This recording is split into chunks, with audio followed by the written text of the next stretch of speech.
Hi అండి. అయితే basically ఇప్పుడున్న జనరేషన్ ప్రకారం ఎక్స్ ఎప్పుడైతే లైఫ్లోకి బ్యాక్ వస్తుందో వాళ్ళిద్దరూ సెట్ అవుతారు. బట్ మీరు రివర్స్లో మీ ప్రజెంట్ సెట్ చేయడానికి అన్నారు.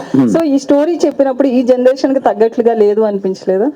లేదండి, ఈ జనరేషన్కి ఇది అవసరం చాలా మంచిగా అనిపించిందండి. మీరు అన్నట్టు ఎక్స్ మన లైఫ్లోకి వస్తే ఏదో గొడవలు అయిపోతాయి, ఇప్పుడు మనకున్న లవ్ ఏదో డిస్టర్బ్ అవుతుంది అన్నట్టే అందరం ఆలోచిస్తాం. కానీ ఎప్పుడైతే తిను నాకు కథ చెప్పినప్పుడు ఎక్స్ మనకు కేర్ టేకర్లా మారితే ఎలా ఉంటుంది, ఎక్స్ వచ్చి మన లైఫ్లోకి నిజంగా మన తప్పులని తెలిసి వాళ్ళు మన కేర్ టేకర్ అయ్యి మన ప్రజెంట్ లవ్ని ఏదైనా మనకు ప్రాబ్లమ్స్ ఉంటే సెట్ చేస్తే ఎంత బాగుంటుంది అన్నది చాలా క్యూట్ ఎమోషన్ అండి. మీకు సెకండ్ హాఫ్ ఆ ఎమోషన్ మీకు చాలా బాగా నచ్చుతుంది. అయితే మీరు ఒక ఈవెంట్లో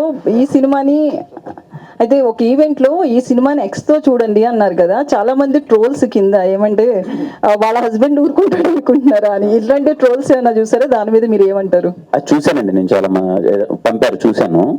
నేను ఓకే అది ఫన్నీ నోట్ అని కాదు, కానీ ఈ సినిమాలో మేము మంచి ప్రయత్నం చేసాం.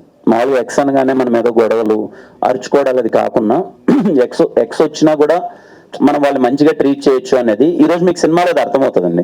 మీరు సినిమా నుంచి బయటకు వచ్చిన తర్వాత ఎక్కడే కానీ మీకు ఇబ్బందికరమైన సీన్స్ కానీ ఎక్స్ ప్రజెంట్ మధ్య జరిగే అలా ఏముండదండి. చాలా మంచిగా డీల్ చేసాం, మంచి ఎమోషన్ ఉంటుంది. మీరు బయటకు వచ్చినప్పుడు అరే కిరణ్ అది మంచిగానే చెప్పాడు, నిజంగానే ఎక్స్ ప్రజెంట్తో చూసినా సరే పెద్ద ఇబ్బందిగా ఉండదు అనే ఫీలింగ్ మీకు వస్తుంది.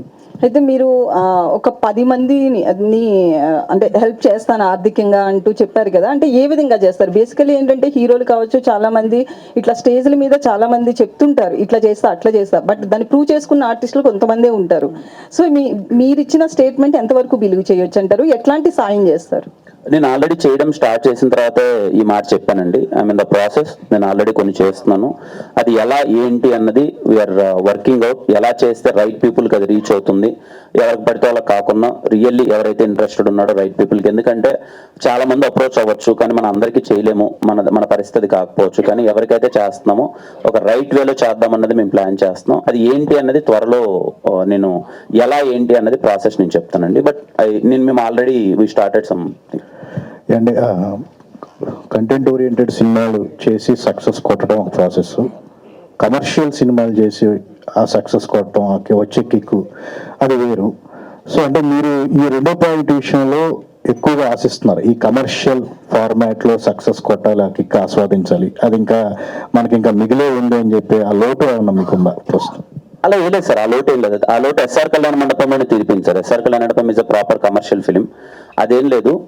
బట్ అందరికీ ఏంటంటే సార్, ఒక young hero commercial cinema try చేసినప్పుడు మెప్పించడం అన్నది కొంచెం కష్టం సార్, అంత ఈజీ కాదు. ఇప్పుడున్న సినారియోస్లో యాక్షన్ ఉంటుంది, లేకపోతే ఇది ఏంటంటే చూసేటప్పుడు ఎలా ఉంది, మేము 100% కాదు ఇంకా కొంచెం ఎక్కువ ఇస్తేనే అది రీచ్ అవుతుంది.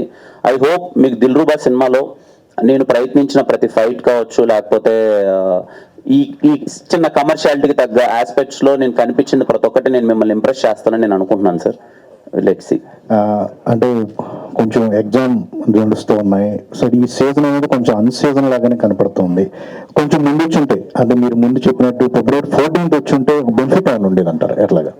సార్ ఖచ్చితంగా ఉండేదేమో సార్. ఇప్పుడు కూడా ఇమీడియట్గా ఇంకొక గంటలో సినిమా పడుతుండగా ఇప్పుడు నేను మళ్ళీ ఒకసారి మీడియా అందరి ముందుకు రావడానికి రీజన్ అదే సార్.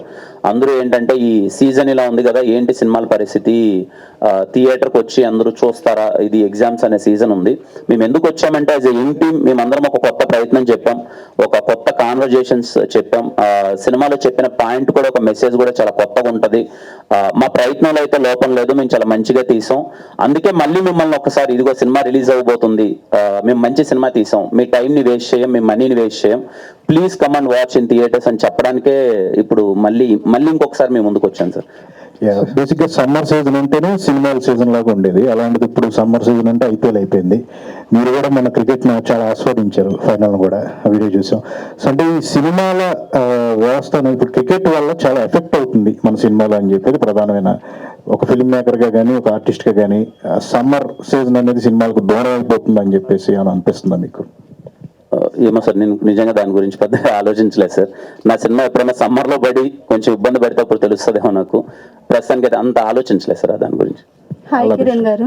హలో హాయ్ అండి. దిస్ ఇస్ ప్రజావాణి అండి. హలో హాయ్ అండి. నాకు ఫస్ట్ మీ మూవీ ట్రైలర్ చూసినప్పుడు నాకేమనిపించిందంటే పవన్ కళ్యాణ్ అంటే సుస్వాగతం మూవీలా అనిపించింది, అంటే క్లైమాక్స్ అలా ఉండొచ్చేమో అనిపించింది. తర్వాత మీరు ఒక ప్రెస్ మీట్లో చెప్పారు కదా, ఎక్స్ గర్ల్ ఫ్రెండ్ వచ్చేసి ప్రజెంట్ కలుపుతుంది అని చెప్పేసి.